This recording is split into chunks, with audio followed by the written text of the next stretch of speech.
This is for the nerds, this is for the brainiacs, this what we deserve. Go ahead and play it back, you ain't gonna touch me, you not gonna do nothing, you are not above me, I bet you wish you was me, I know it, I know. What is poppin', everybody, and welcome back to another special episode of the Only Friends Podcast. And Matt Berkey, you can go fuck yourself. I mean, you guys hear it, right? Yeah, it's not just you. I heard it. I hate you It all. was I'm so sorry. cute. Do you guys know that I didn't speak until I was 4? No. We can gather but that. That makes It makes a lot of ton sense, right? So yeah. you guys are making fun of me as for my, what do you call that? Where- Your disability. My Speech disability. impediment. Yes, I have a speech impediment. You guys make fun of me. Yeah, but How you do got you guys this. feel about that? You got this ability to make that bread, though. We get it popping, though. You got- I'm sorry, Conrad, both for your inability to pronounce special and your inability to bag chips. LMA 9, Wow. My Coming in apologies. hot, Fallen Berk. Coming soldier, in hot. R.I.P. This know what? motherfucker puts chips in a bag for the okay. first time in Yeah. like, I don't know. Dance on it, dance on it. And now I gotta hear this You gotta keep story. it tight, keep it Chips in a tight. bag. Chips in a bag. 169, that's nice. Matt's about to make day 3 twice. Matt in the main. Is Matt in the main? I fucking hate you. Same. Sarah Hairbang. Hey, Guys, let's guys. go, baby. You got bars today. Guys, listen, guys. I want you Fire guys. up. Fired up. You're ready to go. I want you guys to know that I'm very happy for you, and you know I'm wishing the best for you guys, and I really hope you guys win. Losers. You get losers. those swaps? Matt, they hate us because they ain't us. Motherfuckers. As you can man. tell, Berkey and Landon bagged yesterday. And I am wearing beach attire. Well, you'd be wearing beach attire anyway. But hey, Brett, you're in the Bahamas. You're doing a podcast for the Bahamas. You have a beautiful week ahead of you. It's gonna be okay. Gratitude check. Gratitude check. Talk to the gratitude. Talk to the gratitude. Here I we hate are. you all. It's fine. We got some new merch from Poco.org. Look at this. That's Shit is right. popping. It Real is for popping. real. For real, for real. Very nice. Welcome, Sarah. I feel like we didn't have a chance to catch up yesterday. You had to kind of rush off. That's right. It was definitely not enough time yesterday. I gave us a little bit of extra time today. I Okay. want to be deep in the Only Friends podcast today. We've got the runner coming on. I'm sure you guys have, Conrad, lots of questions. There will be lots of answers available, I hope. I have lots of questions. Is it too late to get his platinum pass? Or? To be honest, I was trying to figure out, I'm not sure if he bagged or not. When I saw him in the morning, he said, it might be like plus EV for me to punt in this spot so I can spend some time with my family. And Oh my God, how That is insulting. not Here, Can using the you PokerStars imagine? live app, you can actually check. So Yeah. type in his name. Conrad's Wow. putting on his hood lawyer hat. I don't know He's his real ready name. to interrogate this man. Do you know what his real name is? Slow poker. That's what I thought. His name is just Slow, last name Poker. Yes. Wow. Middle Yeah, name fake tortoise. I really don't know. I don't know his name. Hey, do you want to do this thing for us where you're the runner? See, yeah, okay, like cool. the people at poker.org did not know who this was. Like, they still do not know who he is. He might not even be the runner. He's just claiming runner. That's quite great. He's actually in the chat right now. Did he say just his name? just beside himself that Sarah doesn't know his name. Oh my gosh. To be fair, I also don't know his name. I did it to keep it real. Like, I'm a terrible liar. Terrible. And people would ask me, do you know who it is? And I was like, I really don't. I really don't. But I kind of did, but not really. No. I like that, honestly. I like when someone doesn't know something, they just say, I don't know, instead of pretending like they know something. Oh, yeah. Is that a problem here? Well, I'm sensing like... this wasn't a trivia question. I mean, it kind of was, right? No, this was like, do you have inside information type well, of thing. if it was a trivia question, we'd actually have the right answer somewhere, which we That's don't true. have. My default is to always be like, yeah, I know. But then like right after, I'm like, no, I On really Google. don't. The best part is he's going to come sit right to your right. You can ask him in person what his name is. He can sweat me. Who knows? Maybe he doesn't want to have his real name out there, you know? Maybe not. Maybe this is a persona that he has, Slow Poker, and he doesn't want us to know. Maybe he has a whole backstory that he doesn't even, want people to be a part of. I've heard rumors. We are very slowly turning into professional wrestling without Vince McMahon. Like the industry as a whole is just like quickly devolving into this male adult soap opera but it doesn't have the puppet master and Vince McMahon to actually coordinate things and make it profitable. That's what you think. Listen, talking about soap operas and shit, there was once upon a time that I saw somebody call 100K on YouTube with Jack 4 High, right? Last night, I was walking around the casino, and there was a whole bunch of poker players playing blackjack. And, I went to the table. I was just hanging out behind them. And then I watched the hand be played, and that same said person had, I think it was either 12 or 13. I was walking by, and I saw the dealer had a king. And then, you would normally think you would see that. But I saw this. I have a real problem with that, and I don't know why. I don't know why either. She just seems to make negative EV decisions. Listen. The thing is, 1 + 1 = 4, and that's all I figured out. That's all I know now. All right. That's why you're out of the main. Carmen put his hood lawyer hat on way too early in the episode. We don't have the runner here yet. Don't worry, Slow, I'm coming for your ass. You're next. I'm just getting worked on. I hope he dresses up as a substitute teacher from the middle of nowhere, Pennsylvania. Oh my God, yes. Please. I can only imagine. I hope he comes in with a disguise. Actually, guys, I thought it was the wife. Yeah, Connor was 100% certain that the runner was female. So, if you guys saw the pre-production of the day where he was very convinced of who it was, and Matt and I both saying, maybe you're not right on this one. The backlash and attack that I received from the man 2 to my left. I just told you to go fuck yourself and shut up. Yeah. No, that's putting it. That's very putting mildly. it lightly. Very mildly. Oh, I never said I said it nicely. I never said I said anything nicely. Oh man. Yeah, we talked about this you're not a nice person. Yeah, and What's your point? Yeah. What are we getting to?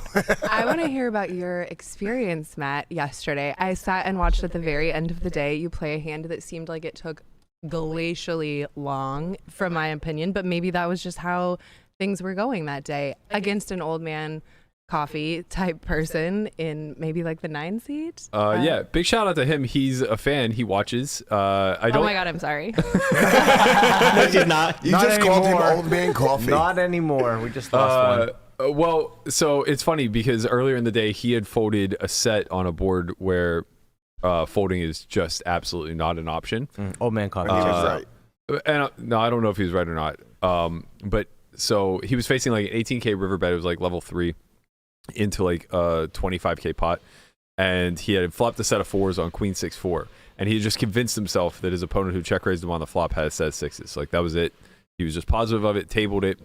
So if he had called and been wrong, he would have had 12K left, but left himself with 30K. And I thought to myself, oh man, that sucks. He was a nice guy. He was chatting me up, very complimentary. I was a big fan. I wanted him to win the pot. I was like, he's never going to recover from this. He bagged 160,000, and the kid who folded to, I was like, he's doing okay. He's holding his own. the kid who he folded to has 16K. Yeah. So I'm like, okay, you know what? Sometimes you just pass on a spot if you're feeling it. You trust your gut. First approved. But after seeing that hand, obviously, anytime he puts chips in the pot, I am mortified. Yeah, you should be. Just terrified. So I'm telling this story to Landon, and we go through the action really quickly. He opens the cutoff for the hijack. Short construction going on behind us. Yeah. He opens the cutoff for hijack and comes to me in the big blind. I have queens. And I actually debated not 3-betting. I was like, okay, coward. Let's just, we're 100 blinds deep. Let's go for it here. So I 3-bet. He tanks for very long. He's very methodical, but I have to say, I don't know how much studying he does, but it's clear that he actually spends some time thinking about the game because his sizes are very sharp, and he vocalizes every one of his bets, which clearly to me indicates that somewhere along the line, he made a mistake and will never do it again. I kind of don't mind that. I think it's great. Yeah, I think it's smart. You can just fuck up sometimes and misclick or whatever. Yeah. Now you prevent yourself from doing that. So he hits me with the 4-bet, and it's we had maybe seen 6 3-bets the entire day at my table. Wow. Total. So when he 4-bets me, my hand just shrivels up very quickly, and I'm telling Landon, and he goes, fold, just fold. You can fold. And I'm like, honestly, I considered it, but you're never folding. I'm never folding. Let's be honest. So I call. It comes king 5 or king 7, something like that. Check. Turn 9 of hearts, putting 3 hearts out. And I have the queen of hearts. Check again. River brick. I bet 10% pot. He calls and I win. Oh, here we go. Actually, we do have the action. And he took 100 years every time. And you took a decent amount of time too. And both of you were still like statues. It was slow. It was slow poker. I didn't realize I played this hand slowly. It didn't feel slow to me. That's the fear. He felt slow to me because I was anticipating him just like dropping a hammer on me at any given time. So like I felt like I was acting relatively quickly, but when he would act, I'm just like, here it comes. He's gonna bet 50K, and I'm gonna have to absolutely fold queens on like this nothing board. But no, we ended up winning it. That was a big pot, propelled me up. It took me from like 120 to 175 ish, and it bagged 170. Yeah. Was your table also playing glacially slow and never 3-betting? I like this adjective, glacially slow, but honestly, no. There were a lot of 3-bets, but honestly, when it came to yesterday, there was a lot of folding. And then sometimes in a tournament, you get chosen to scam a couple people where I just get in the 3-way pot for a reasonable amount of big blinds from the collective trifecta, if you will, where I just have aces on a button somehow. And then someone 4-bet jams. The caller pre also calls off. So I'm just sitting there like, oh, cool. Hello. See ace, king, and queens. King high board, which is like, sure. And then we hold. And then get to like 170 and kind of hover around there. End the day with 155.5, coming back to big blind 1200. Yeah, they're rolling it back. Yeah, so the basically, structure is glacially slow. I sat there and I scammed them, like sometimes what happens for you. Rolling the blinds back? Well, they do a double level of 612. Oh, they did that in the small one I They did played a lot too. of double levels. They did. Yeah, The they structures here are Amazing. fucking remarkable. I signed up for a turbo. And then it was like they got to the 5-1000 level, and then they did 5-1000 again, and then they did 2 levels of 612. Yeah. So it was like essentially like they 40-minute levels. Well, they do it so that at the end of late reg, you still have 20 bigs. You still have 20 bigs, which I think is like really mindful. And it works out for where the break ends that you do the color up as well. Yeah. Man, I played such a weird hand yesterday, and I feel sick still. And since I busted, I feel really sick about it. It goes low jack or hijack opens. We're in the cutoff with queens, and we make it hijack open 1600, 800. We make it 5K, and it gets to him, and he slams 48,000 into my face. At what level? At 800 big blind, or no, it was it was 800. 800, as you said. Yeah. I mean, I would call. I was sick. No, it was a platinum pass winner, man. He Oh, never had like he never has jack. So you but folded? Yeah, Wow. I was sick. Good for you. Oh no, I'm sick about it because I'm out now. I'd rather just I had queens. I'm all in. Okay, great. I can't breathe. You want to know who can breathe?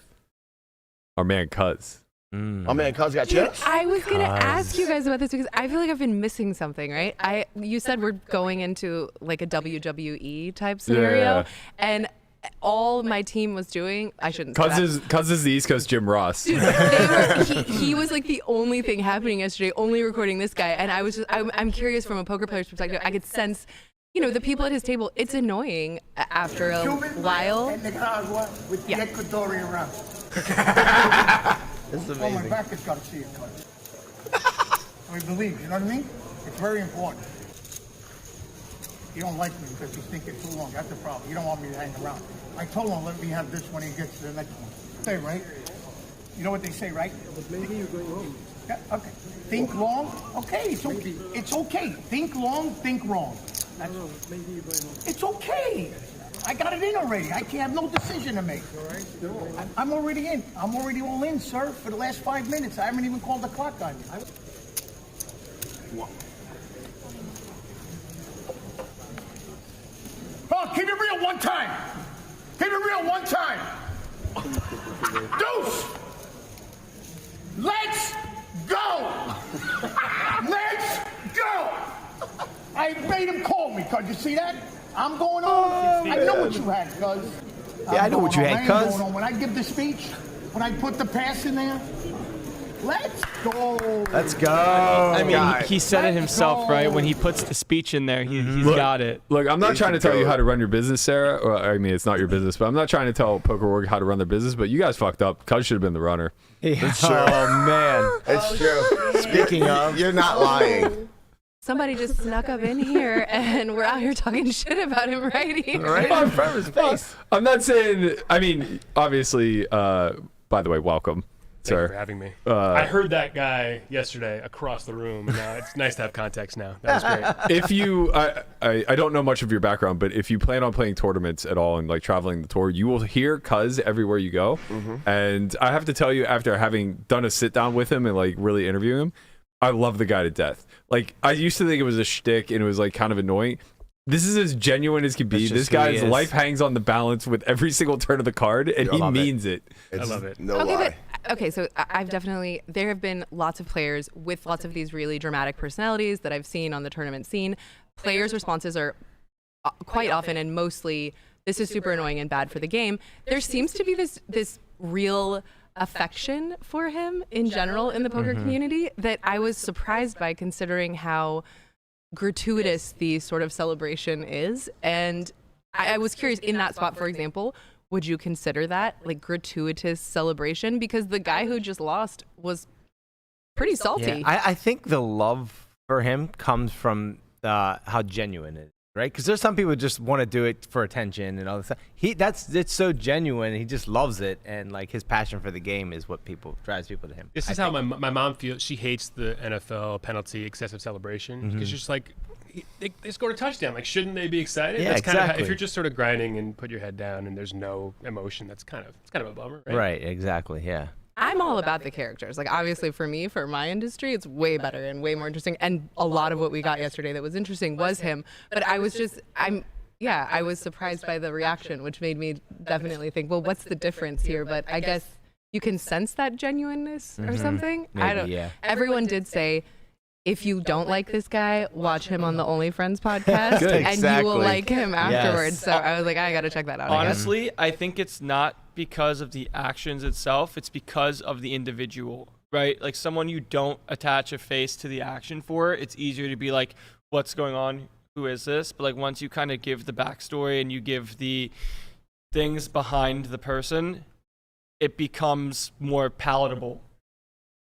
In the person, like, you make him a person, not just an action.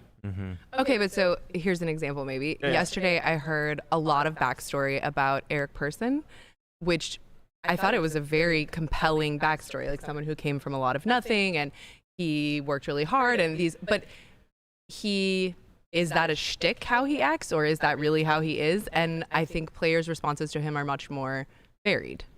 I think it's more varied because. Sorry, Connor, I didn't mean to cut you off. No, I you're think good. it's more varied because it's very clear that he is purposefully building a brand and trying to monetize it.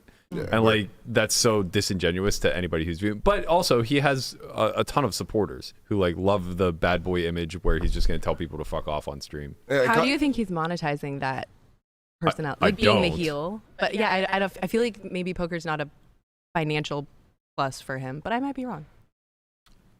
Yeah, I don't know. I think Cuz is like, he's just the emotion that he brings with everything. Like, it's real, and he's nice. Like, yeah, he might like celebrate, a little too much, but like it's for his own like persons. He berates other people, Okay. whereas like Cuz is just he's happy. Let's get it popping. Let's go.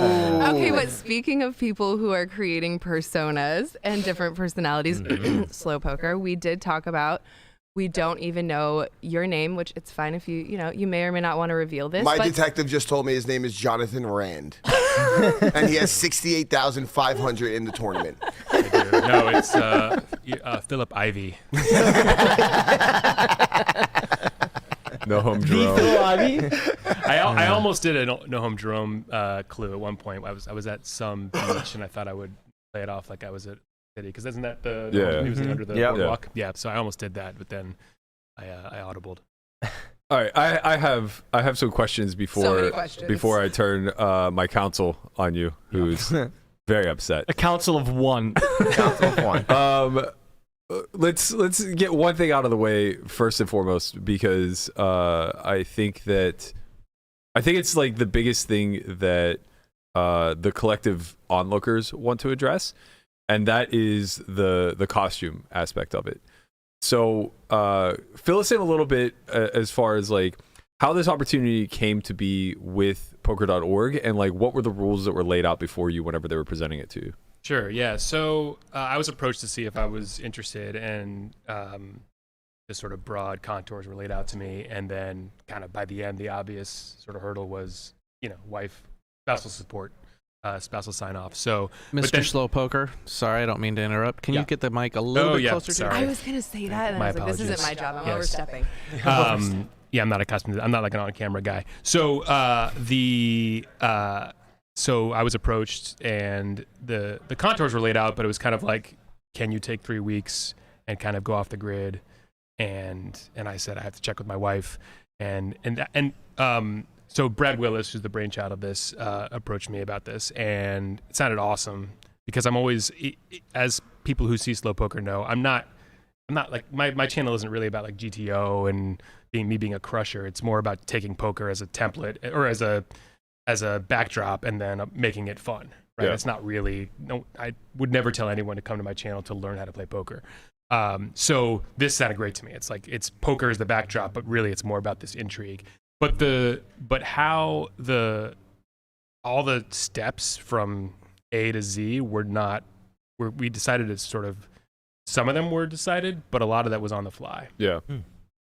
So yeah, the costume piece of it, I didn't know if I was gonna just, ditch my smartphone behind and just have burner phones. I didn't know how off the grid we were talking, and I didn't know costumes, I believe, were part of the rules right off the bat, but I didn't really wear a costume until the 11th hour. Yeah, which makes a lot of sense. I think we all knew that you were going to finish at the win. That just seemed like it had to be a part of the promo. Yeah, which was a little horrifying because everyone guessed the win. We kind of decided, in advance, like from a sort of producer, Brad would call it producer fantasia, which is just like if you whipped off the costume, if you're wearing a costume in the win, that would be great, whether you're caught or you win. Right. Yeah, I didn't know, and maybe we'll get into this a little bit in more detail, but I had no idea how close people were because there were at least 3 tiers of bounty hunters. There was the people who were clearly just, I know you were just at, Encore, but I don't know.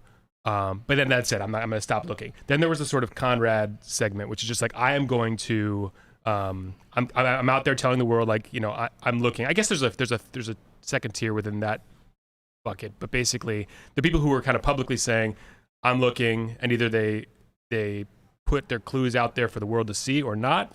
And then there was that final tier. That was the one that spooked me the most, which is people who, like Lee Jones wrote a piece about like syndicates running silently in the background. I had no idea how close these people were. Yeah. And so every day I'm like, how much do I turn the dial up in terms of what I reveal or don't reveal? Am I revealing too much? Am I just setting myself for failure?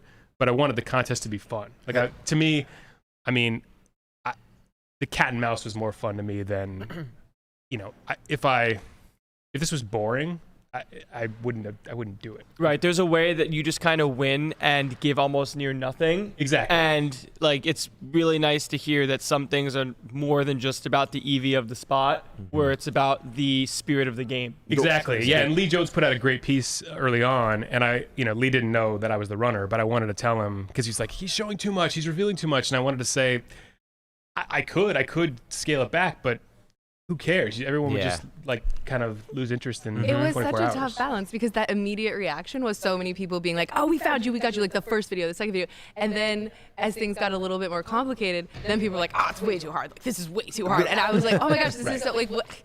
We're like trying to adjust and balance. And it was definitely, I don't know that there was like a win spot really. The most insane part about this is somebody had your picture 12 hours, not even 7 hours into the competition. Really? And Waxman had your picture. yeah. Matt Waxman had your picture 7 hours into the competition. He went to the gas station in Florida that is 2 blocks away from his house. Yep. And he just had your picture. So there's a lot. I could talk about this for not just this podcast, but for days. But one of the parts of this that I wasn't prepared for was the social experiment side of it. So Waxman is a great example. Like, I was so impressed by the tenacity, right, to go after it. But poker players are inherently kind of self-interested, right? So selfish. He wanted to win the thing solo. He didn't recognize me, and then he just sat with it, right? And I put that in this recap video. If he had just asked 5-10 people. I stayed at Waxman's house last week, okay? Yeah. Let me tell you something. Waxman didn't show me the picture. We are texting back and forth for weeks, every single day. He just wouldn't show me the picture he had.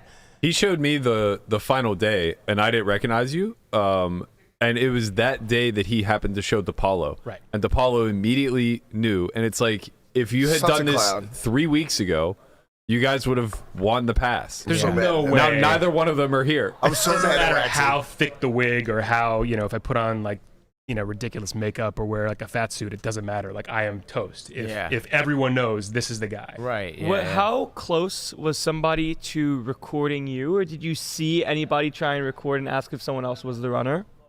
No one. So I would say I felt pretty safe at almost every poker session. I think so. I would always leave behind these calling cards, right? And I leave them at the cage, definitly at the table. How did you leave him at the table? You just kind of like.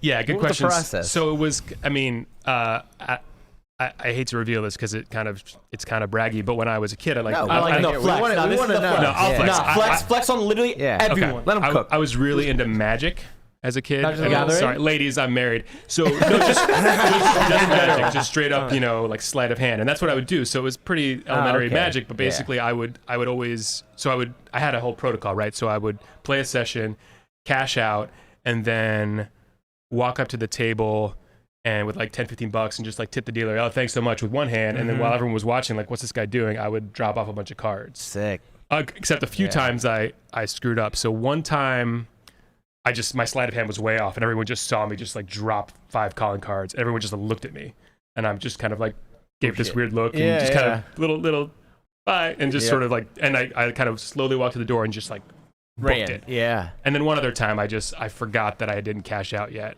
And so I dropped off the cards and then sort of walked to, they colored me up and I was like, oh, I'm good. And then it's like, oh, I have like hundreds of dollars in Caesar's Southern Indiana chips. Should I just eat this money or do I go cash out? So I booked it to the cashier, and while they're cashing me out, I like whip off my hoodie, switch hats just in case someone runs after me. But yeah, no one did. I was expecting the sort of carpet bomb approach, and that never happened, which is just you show up at, Borgata, and everyone's just like, how do you feel about rabbit hunting? How do you feel about rabbit hunting? Just like, why not, right? Right. Yeah. Dude, I don't think not one person reached out from the calling cards. No, because we could track the numbers, right, based on who was looking at the QR codes. It was a total of between 3 and 7. Oh my god! And we actually had done it a few times already. And we were surprised, but I think this also is so interesting because when you look at the swath of the poker playing community as a whole, that was one of the big questions for us. Is like, okay, the people who are playing in these rooms, are they the people who are paying attention to the podcast and to the poker media and what's happening? And I think it's pretty clear that the answer is no. Yeah. Like, they don't give a fuck what we're doing or talking about. They just want to play poker. I just wonder how viable it was for somebody who was sharp to actually to run you down, because I guess what it boils down to is that due to the unlimitedness of or the lack of restrictions that are put on you, we were kind of talking about this throughout. Like, knowing your location is effectively meaningless. Yeah. And knowing your identity is very meaningful, but without knowing both, it's almost essentially impossible. Right. And that I talked before about the whole dials part of this, how much do we turn it up here, turn it down here? And there was one point where, it felt like there was a lot of frustration, justifiably so, that people knew I was at 70 Coconut Creek. So, but then I drove 1,000 miles, so couldn't he be anywhere in the country, right?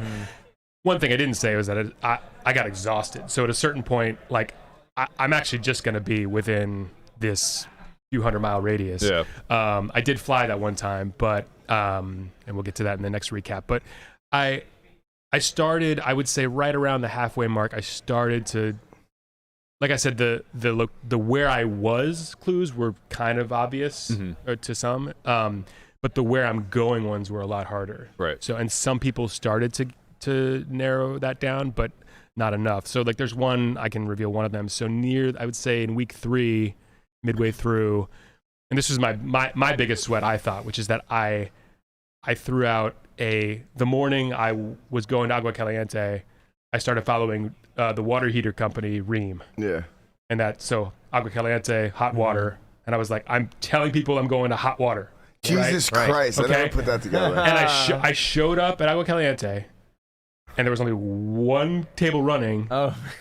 And I had to wait for at least an hour and a half, 2 hours. So I'm sitting there, sitting duck. Yep. I have no idea if anyone's just like, oh, hot water, Agua Caliente. Let's just send my friend to. And even if it was a packed room, that'd be one thing. But it's just 8 people. Yeah. People. Oh man. Wow, So that's just sitting pretty there. sharp. Mm-hmm. Wow, it's funny because like the clues when it comes to that and the amount of thought that has gone into them and how possible it is to draw the conclusions are all very simple once it's revealed. Does that make sense? Yeah, and like exactly. Some of the clues, you look back and say, oh, I should have known. And then some of them, like, admittedly, were a little bit. Some are a stretch. Yeah, like there's one that I was really proud of that I can reveal this one too. Yeah. And this is flex on everyone. Okay, but this is like real nerd stuff. So basically, I love it. when I was at the end of one video, I said, and that's no more clues.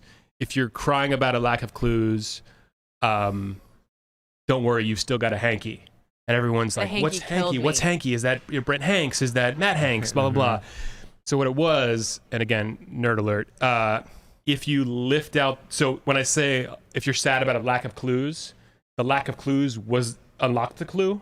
So you lift the word clues out of the poker room where I was playing, and all that's left is hanky. So lucky chances, you take clues out of lucky chances, and all that's left is hanky. So I was like, and that's right after my flight. So if people figure that out, and then they would know I was in the Bay Area, and maybe could figure maybe he's going to stay in California, maybe he'll be, I don't know, maybe. So that's the thing. Matt, you said what, if people know that I was at Lucky Chances, is that enough? Yeah. And it was debatable, right? It was like, am I Probably not for that, but it probably is for like hot water. Hot water was my biggest, Right, because it's like they could just walk around the room and just ask. Yeah, Right. literally So ask I have a every question. single person. How were you, what were the rules around, like, you providing the clues of where you were going? So actually, that's one other thing is that it's a good question because there weren't any rules about that. Okay. So I didn't have to give clues at all. I could have just said all I needed to do was post some proof that I played poker somewhere, and then on the travel days post some proof that I was at some public place of business. So if I really wanted to win this with the most plus EV way possible, I would just show like my gloved thumb outside of McDonald's every travel day, and then show like a grayscale belt. So, Yeah. quick question. Apparently, in one of the videos, you said something about the heart of the. I'm not sure what it is. My detectives just asked me. Oh, the heart, a runner's heart is a deep something of secrets. That one. Yes. So yeah, that was a Titanic reference, and I was in Venice Beach, and right by the Titanic, there's this store called Titanic, and so it was mostly just because I like to reference Titanic. Gotcha. But Ever gotcha. worried that Conrad was going to catch you? I did because, once he thought it was Trooper, then I thought, okay, he's way off. No, I never thought it was Trooper. Okay. Oh, you Oh, did? at the first day I did. The first day. Yeah. But then at some point I got the sense that he thought I was a woman, which and I did throw out a few hints, a few misdirects, and I know a lot of you Right. figured out that I was throwing out misdirects. Like people really thought I was Marley, and I thought, and that was a debate I think behind the scenes at Poker.org, which is just like seemed to be just an outright lie, but I was just goofing around because like clearly I'm not Marley, Right. for any number of reasons. Like I'm in the video clearly at least 6 feet tall. Right. Marley is not 6 feet tall. To name a few other, just to name one reason why I'm not Marley, but then, yeah, like what was I gonna say? Yeah, the whole that being a lie, the part about like that I'm Marley, but then I ended up using that and running with it. So people thought I was British because I joked that because of Spraggy, and so people were just like, he's definitely British. So I just started dropping little fake Britishisms into all my videos. When it comes to all of the public theories as to who the runner was, which one was your favorite? Because for a time, some people thought it was Ethan. Do you realize your story tied so much into a substitute teacher that lives in the middle of Pennsylvania? So I want to hear about this. I think someone I put Disney Princess on my Twitter bio at one point. I think people latched onto that, the tracksuit, and I think the tracksuit guy is here, right? Yeah, so the tracksuit guy is he's a streamer. Yeah. So he streams and like I can't even like go back to remember what happened, but he was his stream name is like Kid in a Tracksuit or something like that. Yeah. And like I forgot what it was, but a lot of stuff just added up like to where their home location was, and it was like, oh, I'm sorry, Lancaster. So the Lancaster, PA was where they got married. They literally got married in Lancaster, PA, which is one of like your clues in something. It was like Lancaster. I forgot what it was, but like there was so many things that tied you like kind of together with this substitute teacher in Pennsylvania. That was one of the other things, is that people would make leaps, and sometimes they were complete. They would find a clue somewhere where there wasn't a clue, but it still got them closer. Without I forget. I have to think of what an example. Like of that. I'm so mad that I didn't send an edible arrangement to this lady's house just to see if she was home. Like it was a thought, and it was like I should just see if she's home and just send an edible arrangement or something and be like, hey, I'm sorry, I've been stalking you. One of my biggest sweats was one of the voicemail, one of the, not your voicemail, Conrad, which is great, but the other voicemail, I think a guy named Jake Rooney, I think his name is. Yeah. And he started the voicemail, John, I know who you are. And my name's John. My real name is John. And I'm like, I stop in my tracks. He my heart DM'd stops. me. He wasn't talking about you. Positive. No. Yeah. He's talking about the guy that has Disney Princess in his Instagram bio. I told my wife, I was like, because I don't really publicize that my name is John in Slow Poker, so it would be hard for. I mean, it would not impossible, but I figured, he must think I'm a different John. But it definitely, when he said, John, I know where you are, and I've got people in San Diego, and I was in Palm Springs about to play in Agua Caliente, and I thought, this is bad. That's the first time I wore a costume. So I wore that day, and it was a terrible blonde wig. And so anyone who knew was looking for me would have been like, that's Slow Poker in a wig.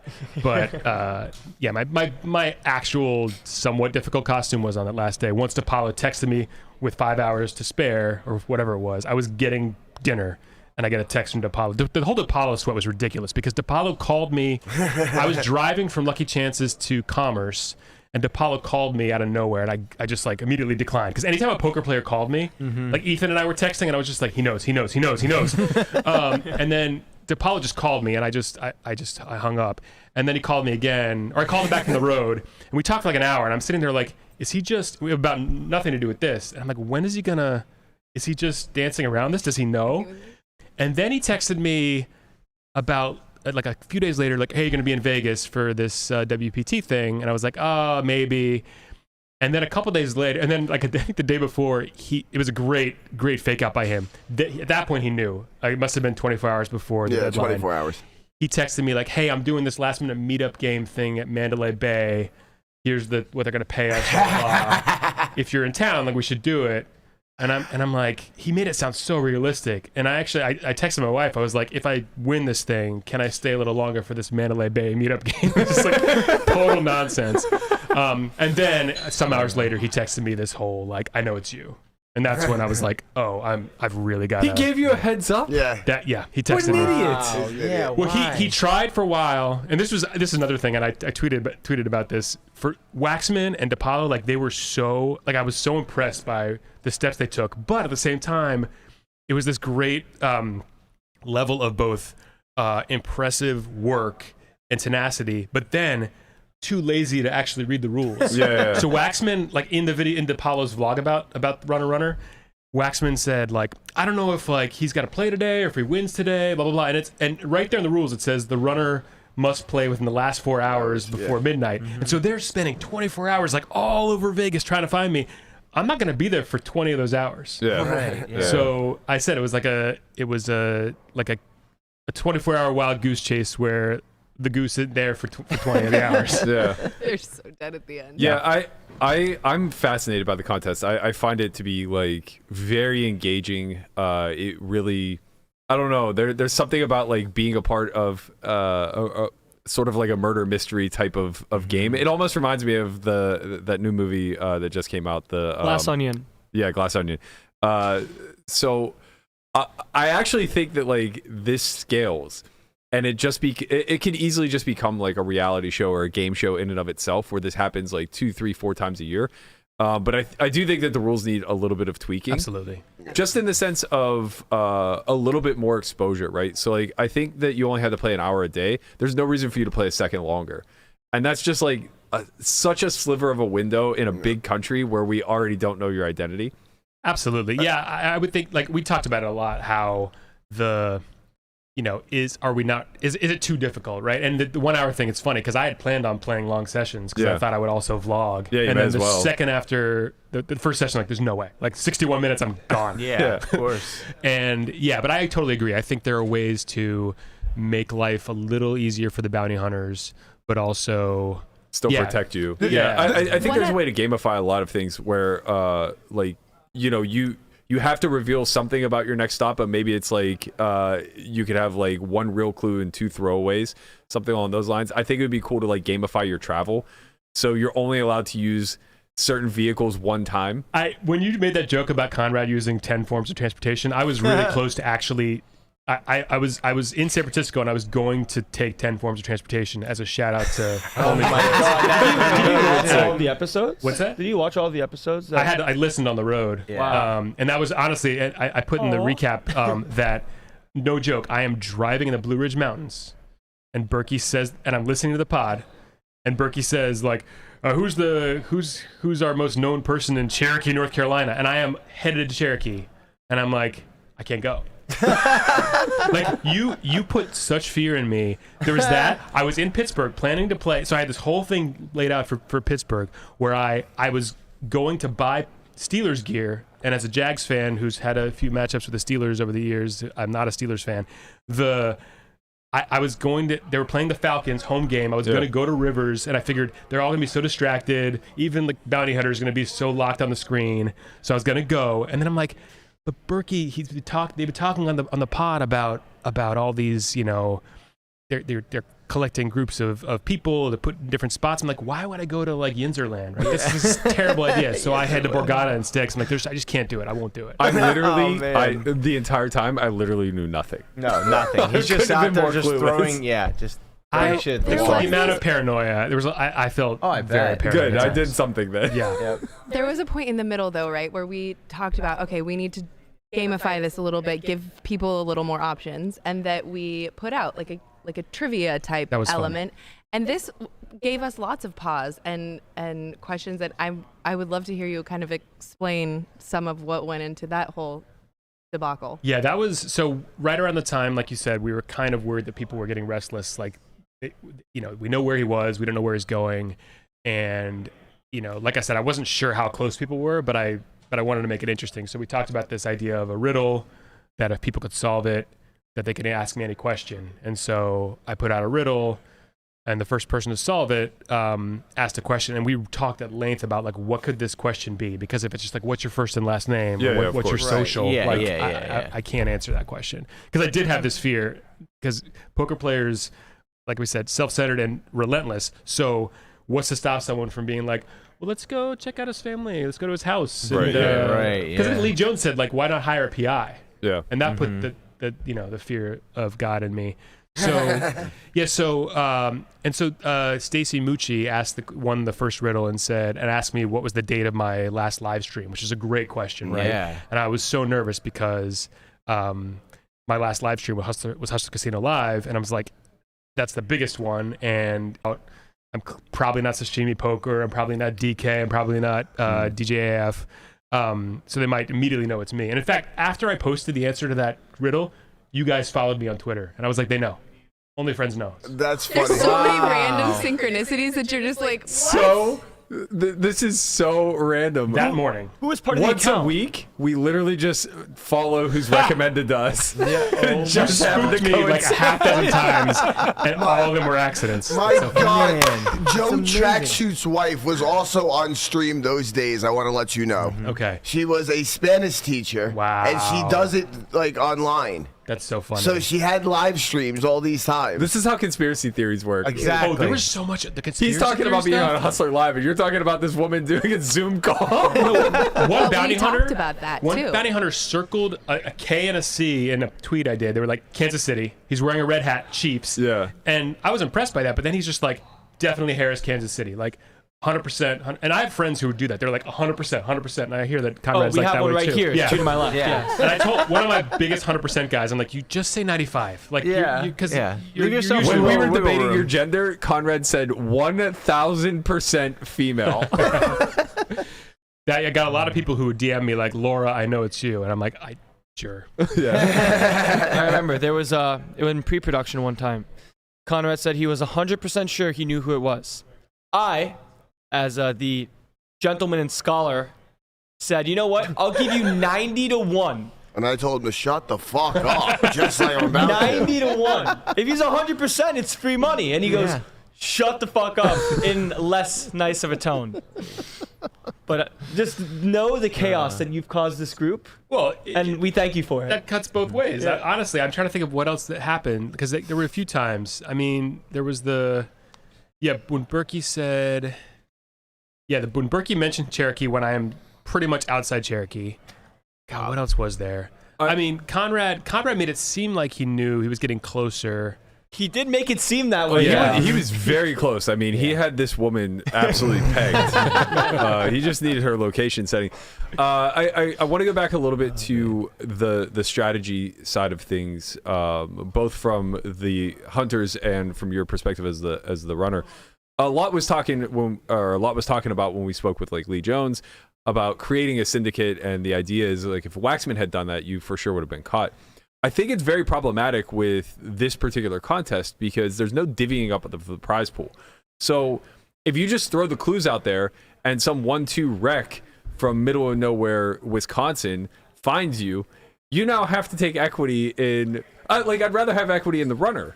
You know what I mean? It's more likely that the runner is going to be a competent poker player. So it's like I would if I knew you, if I were Waxman and I had identified you, it would be better for me to collude with you than actually go out and put a syndicate together. And that was Ryan DePaulo's move. When Yeah. he texted me, he basically threw out a deal. He said, I won't post all over social that it's you.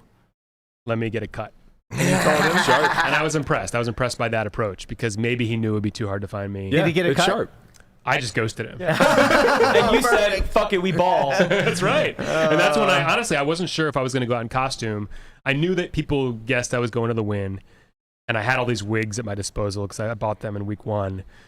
And I was like, all right, I cannot go out there with DePaulo and crew because DePaulo is like, when he goes after it, he goes after Yeah. it. And so it's funny because I got a lot. I mean, there were a lot of trolls and there were always trolls, but they were like, you're going to go out in costume? This is 100% impossible. And it's like, guys, like I put on a cheap wig and walked like half speed. Like, and my acting training is like when I played a 60-year-old in a musical in high school. Like, if you can't find me, that's not because of the costume. Yeah, I think it's more so because you're not easily recognized to begin with. Sure, right? yeah. Like if you dress Marley up, then it's not going to matter that much that she's in costume. Were you not open at all to any deals from anybody, or would it have been maybe if they were getting so close that maybe then you would cut a deal? Or It's a good question. I didn't really consider it. Because it happened so last minute. At that Yeah. point, I was just like, right, right. That was I'm like rolling with it. Yeah, exactly. if he's The got 11th aces, he's got hour, aces. I'm you're just like, gonna- okay, yeah, let's I just got roll. kings. Mhm. Yeah, I just thought that Ryan.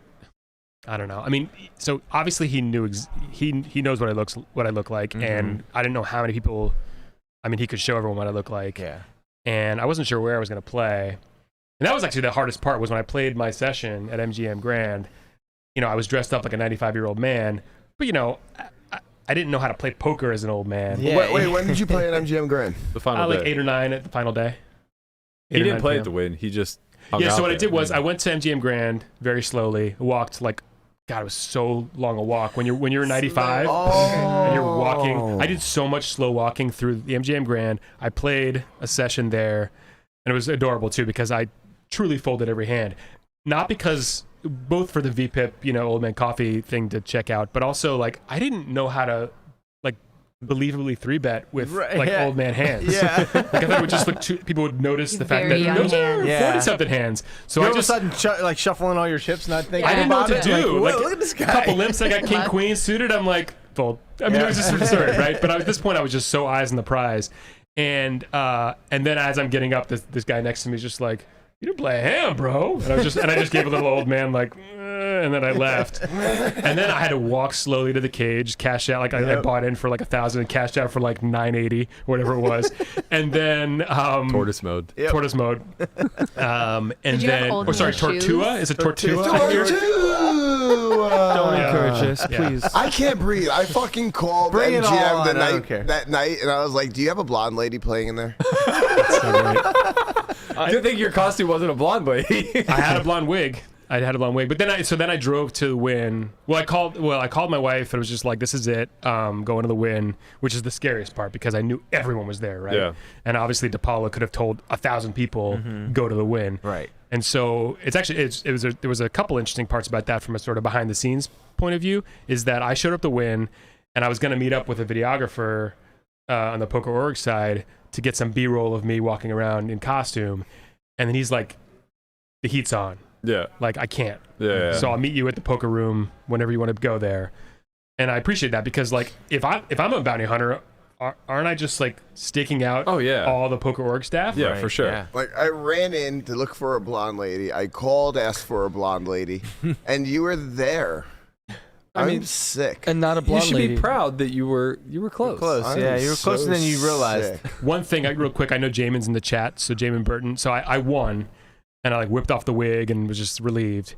And then the first person I saw after 3 weeks of just I don't know, it's hard to, I'm not going to put this in the video, but to be completely underground for 3 weeks is extremely, like, sad and lonely and debilitating. And I felt like a different person. And so I show up, I see Jamin, and I go over to say hi, and I almost gave him, like, the biggest bear hug. Yeah. Just 'cause, like, I know you. You're a person I know. Yeah. But he instead, we just sent a video message to Conrad, sort of. I'm gonna be 100%. I hate you all. This is one of the best committing to the bits I've ever heard. Yes. You're so good at committing to the bit. Thank you. You have to commit to the bit. Ask you about your investment also in the actual pass, right? Because it was very clear emotionally for all of us. The thing like went up and down a lot of the times, and for sure for you more than anyone. But I remember when we very first started talking about if you wanted to do it and whatever, and you were like, the Platinum Pass would be cool, but I'm really more invested in the story and doing the content. And then, the way people reacted, how much you were putting into the whole thing. Did your investment in being like, okay, now I've put so much into this, like I need that Platinum Pass, did that change? Or did your how did your emotional experience sort of change? Right. That's a really good question because it shifted a lot. And I would say that definitely, like you said, the goal was intrigue above all else. And I'm a writer, I'm a storyteller, and I'm a poker player, like distant third or fourth, right? So I wouldn't even call myself a poker player. I'm just a casual player. But I didn't, like I said before to Landon, if this was just me hiding and not giving any clues, like who cares? But when did I start to, I think honestly it was my wife. I said, like, I feel like people are getting close. And she's like, don't you want to win this thing at this point? I was like, okay, fine. So there's I don't know what percent of me was at by day 17 or whatever. I was like, I'd really like to win. But I think the hope from day one was if I can win or lose on the last day or the penultimate day, that would be ideal. Yeah. And if I was going to lose, I wanted to lose to a Conrad and not to one of these trolls who's just like, we don't know where you're going. This is impossible. This is a scam. Berkey's on the take. Which I was, I came this close to being like, yeah. So I had a whole tweet lined up with this is way off color, but I was just like, when George W. Bush and American Airlines sent Berkey an edible arrangement, 9/11 was an inside job. But I pulled back on that. Jet fuel can't melt steel. You should have done it. You should have 100% done it. I now I'm saying it. Here I was I put that in a drawer and now I'm revealing it. But anyway, I wanted like a real bounty hunter who was making this fun. If anyone was going to win that wasn't me, I wanted it to be a Conrad or there was Stacy Marine, this guy Mark Bernie, I think, and like these people who were. I'm sorry if I'm not naming everybody, but there were a lot of people who were like putting in the work. And then there were these lazy people who were just screaming that. There's one person who called it clickbait scam, literally impossible. Berkey's on the take, blah blah blah. I'm just like, dude, if you can't win, just give up. Also, like who cares? Who cares if literally all those things are true? Like they're giving away a $30,000 pass. Nobody's entitled to it. Like what the hell's the difference? My favorite part, and I don't know if I'm going to put this in one of the recap videos. I have a whole mailbag, which is like basically all these trolls, and I just respond to all of them like point by point. And I really want to. I'll put it out. Yeah. But basically, one of the things I wanted to say was like the scam part was my favorite part, which is just like this. They were just going to give you that pass, and I thought like, all right, so instead of just handing me the pass, they set up this whole. They put in all the time and resources, sent me around the country for 3 weeks with a lot of scrutiny. Right? It's like Bernie Madoff being like handing his like books to the IRS. Like, here's Quicken, just look at this every day. It's like, why wouldn't just hand me the pass? So how's this scam work? I'm not sure if you know, but me and Stacy Mucci were one. Oh, wait, you're Mucci? No, that's my detective. Oh, I thought maybe like you were her the whole time. No. That was my detective. She gave me all my information. She was the best. Great. I love her. I think my favorite. I was I so love her. salty though too. I think I'm so used to trolls at this point. I'm so used to this, but I felt so defensive of the whole project because it's a fun contest. And it's like it took so much work and energy for us right before the win, right before the PSPC. I'm like, we could have been like, follow us, like give us likes. Like there's a million ways to be more promotionally savvy. The engagement for us. You could have given it to your boyfriend. Like, come on. I felt more defensive about this because of poker.org. Like poker.org, like they put so much work into it. And when someone I try not to respond to trolls, I do, but I try to do it in a fun way. But I got really salty because I'm just like, these people put in so much work, and like your response is clickbait. It's like, well, if it's clickbait, I mean that's not the definition of clickbait, first of all. But like when it's a link that takes you to a thing, and that thing is what it is, that's not clickbait. Right. But like, First of all, how dare you? Words matter. But just the amount of work that went into this, I was just so mad on behalf of Brad and Sarah and everybody else. Just like, shut up. Like, this is clearly like a fun thing. Like, don't stop crying in your Cheerios. And for you, I was the same because I'm like, okay, someone could have done this in a completely different way and made it so much less fun and so much less interesting had they been so obsessed with winning this package. And I was just like, how if you can't see that, are you even playing this whoever game? decided that you should be the runner should be commended because that I think it would be a totally different thing, and you did make it like you suck, really but you fun. did a great job. No, you eluded Conrad, which was just all fun for all of us. I mean, Conrad, I know we have this like fake beef because like you really wanted to win and I didn't. You didn't win, but I mean it when I say like if anyone, I wanted someone like you to win. Like if I couldn't win, I wanted it to be someone like honestly, you, not specifically you, but someone like I loved it. It was so much fun. Yeah. It was a lot of fun. Thank you. And we need to have this conversation about the ways we can. I mean, you guys are poker players, right? I think we're trying to find ways that we can continue to do something like this. I was going to ask, is there going to be another runner next year? We've got a whole forum. We're doing a look at all the ways that we can kind of adjust and make it more fun and more interesting. Yeah, it was such a success. I think you have to continue it in some fashion, make it better, and just keep it going. I think it grows a lot. Like, and if there's future iterations of this, I think it grows a lot, and I think a lot of other people try to do it. And if like the rules are kind of a little more flattened out, I think it's going to be huge. Feel free to send in, by the way. Like, if you have a good tip or whatever, just like if the DMs are wide open, and as we reframe it, I actually thought they were being too crazy about the rules in the beginning as we were going through. I was like, oh my gosh, you guys, this is so pedantic and ridiculous. Like, nobody's going to go through and care about. And like every single rule, there was so many questions, so many little tiny nuances and things. I'm like, oh my gosh, we need even more rules. It is good to really pick somebody that is, charismatic, someone who's very creative, because that just makes it way more fun. Not that you're any of that, Slow Poker, but you did a great job. Speaking to the creative side of things, I don't think that the audience is all that familiar with your backstory. You've been vlogging for roughly a year. What took you to content creation, I guess, as a whole? The medium length story is that my career is in writing, comedy writing for the stage, and quarantine just completely derailed that. Sure. People just weren't producing plays. So I kind of sat down. There was a lot of existential stuff happening for a lot of people, and I just said, okay, what are my passions? And I just got into poker probably 4 years prior. And so I love poker. I got into video editing because of quarantine. I was putting together like birthday tribute videos for people. I got into that. I love comedy writing. And so I just tried to think like, how can I combine all that? And I've been watching all the vloggers, and I did not want to be like Brad Owen light, because what he does is great. But I just kind of figured, okay, what's my strength? And I had this epiphany at the beach in North Carolina. I was just like, oh, okay, this is what I'm going to do. Because I'm not, no drone footage, nothing like where you just sit there and talk, for 3 minutes about like a 3-bet spot. I'm just going to be like, boom, boom, boom, boom, boom, joke, gone, next hand, boom, boom, boom, boom, boom. And the second I started writing these, they had these moments in all creative projects where it's like when it starts to flow, you're like, this is it. I feel the flow. Just keep going. You can kind of copy paste it. Yeah, and every time I think I'm going to run out of ideas, first of all, poker players always give me ideas. They always have some absurd line or moment.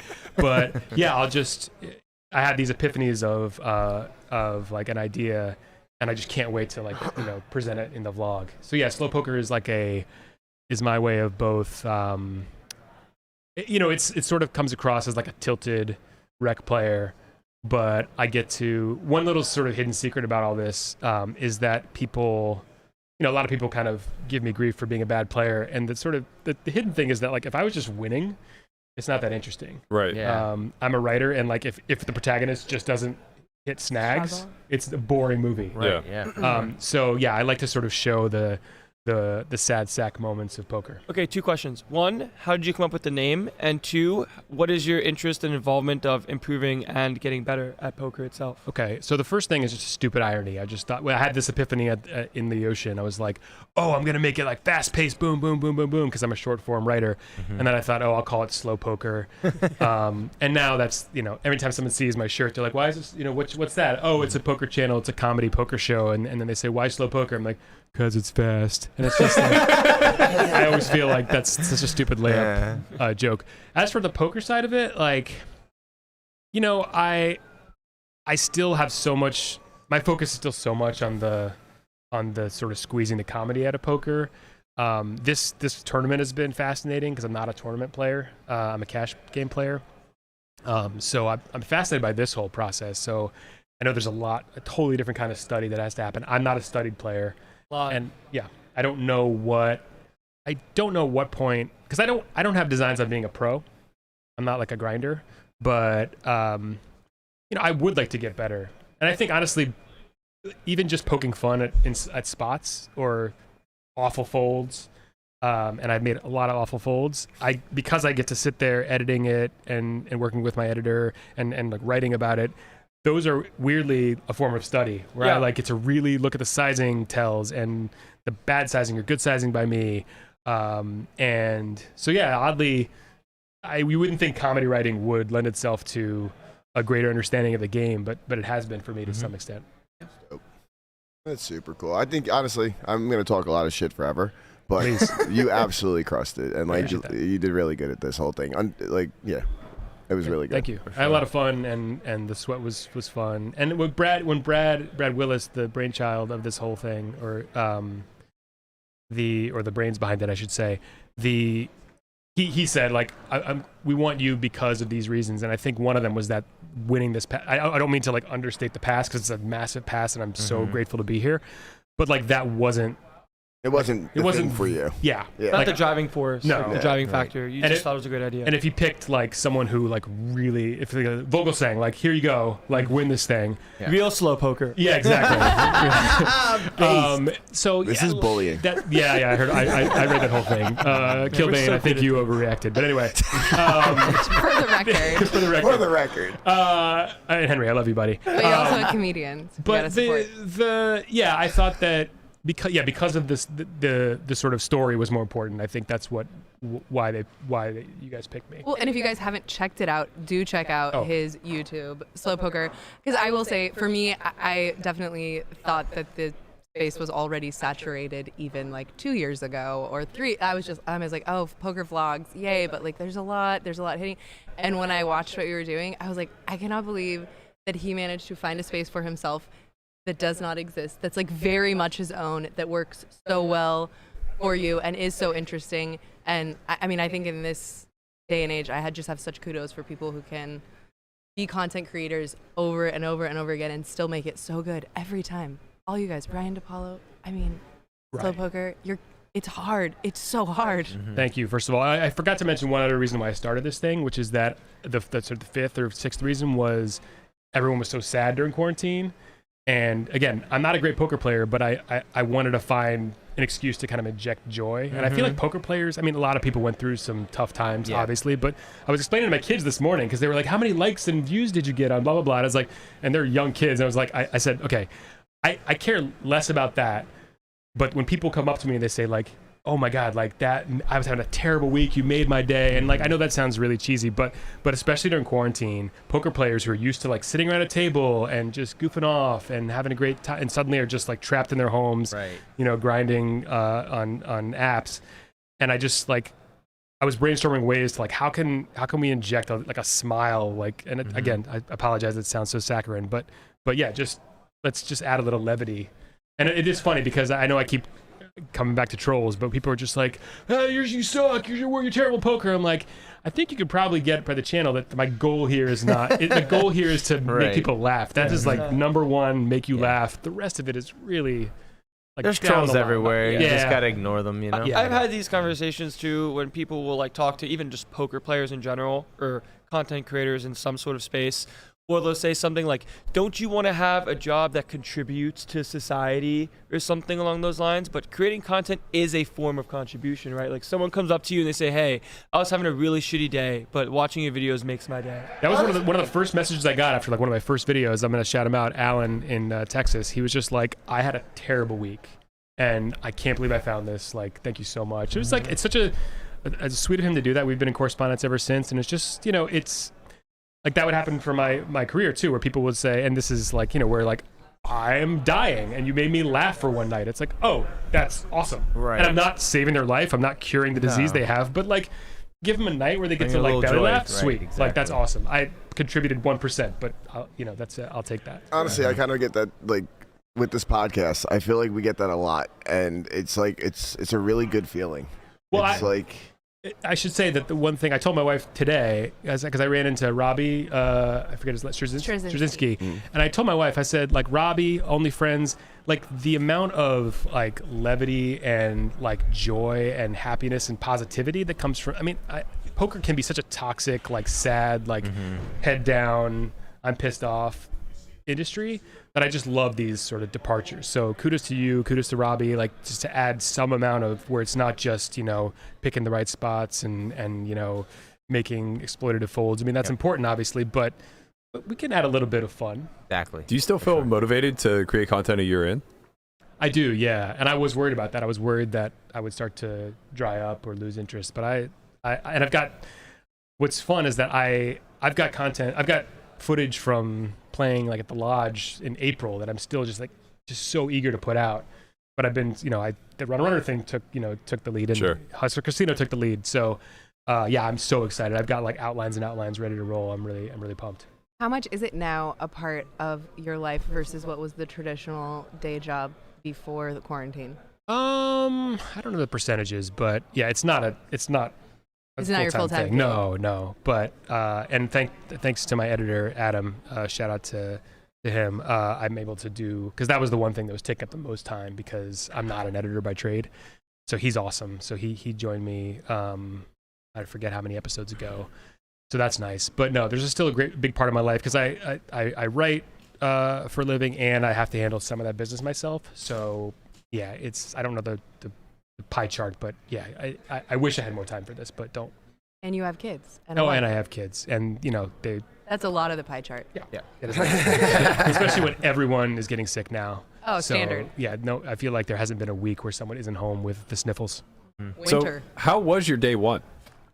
My day one. Oh, yeah. So I thought, so I was, first of all, I had like 1,000 flight delays, and I thought this is not the best harbinger. Different day one. Oh, day one, poker. Excuse me, sorry. My day one. See, not a I meant poker, player. but I'm interested in hearing either. No, that's okay. Day one was good. I played well, and then I made the mistake of 3-betting Sam Greenwood. and he's really good. Yeah, he's kind of okay. So I was like way over double starting stack, and then he torched me, and I really want to know what he had. But anyway, so what did you have? What did I have? Do you want to know? Yeah. All right, so I think he was under the gun. I was in the cutoff. This is a bad start to the story. Go on. Yeah, I know. Anyway, he raised. I 3-bet with 10s. He called. Flop was like 8-9 deuce rainbow. I bet he called. Turn was a king, which is good for my range. Right. So I bet, and he called, and then he just like dunk shoved river. Ooh. And the river was pretty insignificant. And I really had to tank for a while there too. I just couldn't put him on any. I honestly think he just flopped it. But was the river in like an 8, like a board pairing card? It wasn't a board pairing card. That's the thing where I was really close to calling, but it was for my tournament life. And he's really good at applying pressure. And I'm revealing this now right before day 2, so I will be calling. But it was hard to find the bluff. And I think I was clearly the table knit. He was folding a lot to me pre-flop, so I'm pretty sure he had me, but maybe not. And then that was him. That was his tournament life, pretty much. I think we were pretty even there. Yeah. And now he's healthy, and I'm a little above starting, but yeah, he's healthy. Which is piles. Jesus Christ. I'm sitting over here thinking about which beach I'm going to go to today or what water slide I'm going to do. Well, so is he. As a final fuck you, he did an interview with Sarah yesterday and just goes, maybe I'm just going to rocket it off so I can go spend some time at the beach with my kids. I mean, I have no oxygen. I don't mean to diminish the Platinum Pass in this tournament, but I do. Yeah, I told Sarah, I either want to bust early, not I don't want to bust early, right? Or I want to cash, right? Yeah, you don't. Yeah, exactly. But God, like if I make it all through the day, and then lose in some stupid way, I'd be like, God, right. I'm curious your experience though too. This is such a unique tournament. It's just such a unique tournament. There's so much on the line. There's so much money. There's 400 people that you have no clue who they are, where they're coming from, and then you have 600 and some change, 800 other people who are more than likely a lot of them sickos. And even I saw Eric Seidel tweeted yesterday, like, how does anyone even play poker? I don't know what is going on anymore. And I was just like, oh my God, if that is Eric Seidel's experience in this spot, God help us. What is it like? Tell us, for those who are not there, what was the experience like for you? I don't know. God, there's some just weird play, like just weird sort of like. So you and Eric Seidel are like. Yeah, and I was trying to explain to my kids this morning. They asked me how I'm doing. I'm like, I'm okay. I'm still in. But the I don't want to say who he is, but he's in like the top 10, 15 right now. I won't. But he was to my left, and he was playing. He's gonna know. He was making some weird plays with some weird spots, and he's doing great. He's healthy, and I was just saying he's doing awesome. And he's just like donking pot, donking flop for pot in spots where I clearly have the range advantage. It's just like I just didn't.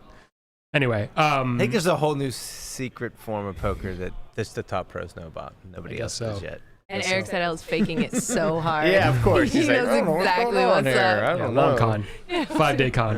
It was a senior moment. We all have them. And by we all, I mean me and everybody older. So you are still in. I'm in. And now you're like committed because the whole day yesterday is gone, so now you have to win it. Oh yeah, I'll win it. Yeah, don't get me wrong. Right. Yeah. And What are you gonna do with the $5 million? Buy a lot more wigs, but good wigs. Yeah, good wigs. Jesus, I can't believe it.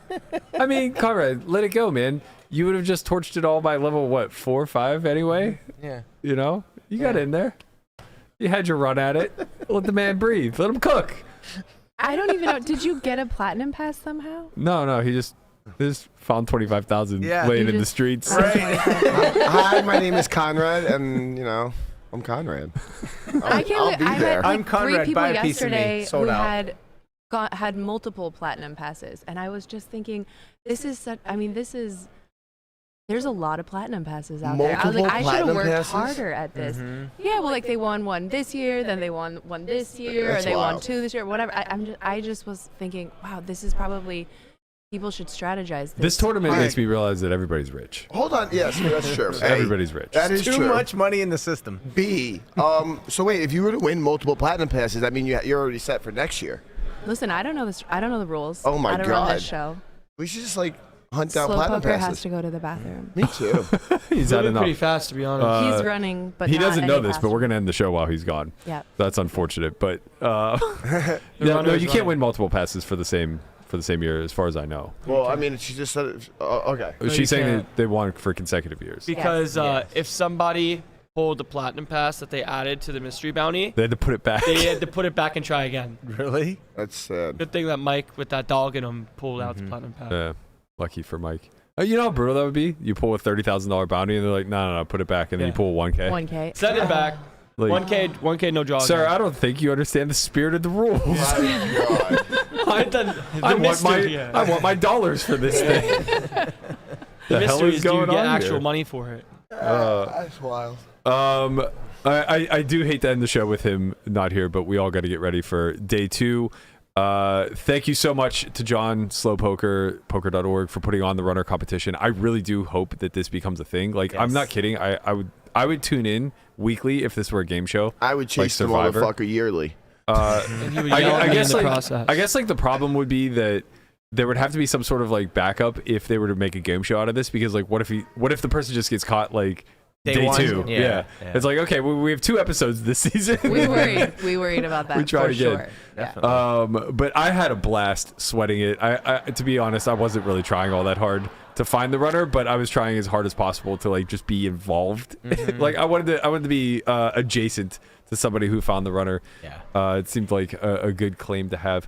For those of you interested, we did announce new academy dates. We actually changed them. They were originally in March. We had to push them back to April though, due to conflict of interest with our production team. So the new dates now are April 15th to the 18th. We still have a bunch of seats remaining. So if you guys are interested in that, head to solveforwhy.io. Oh, he made it back for the Academy. exit. So good. Sorry, academy.solveforwhy.io. I'm here for you, Burke. I have the wrong. I didn't change it. That's fine. They know. It's You know. they by now. But even if they go to solveforwhy.io, get yourself a membership. Get yourself a 2-week free trial, and then click Academy, and then get a seat. This is the La Manager. Yeah. What do I do? I'm like, John, where'd we you tried get to end the this show without you, but Yeah, but now he that made you're it back. back, we'll bid our farewells to you. Thanks so much for being on this. It was Absolutely. amazing. Hearing your backstory was actually awesome. I think that we don't do a good enough job necessarily of shining a light on the characters in the space.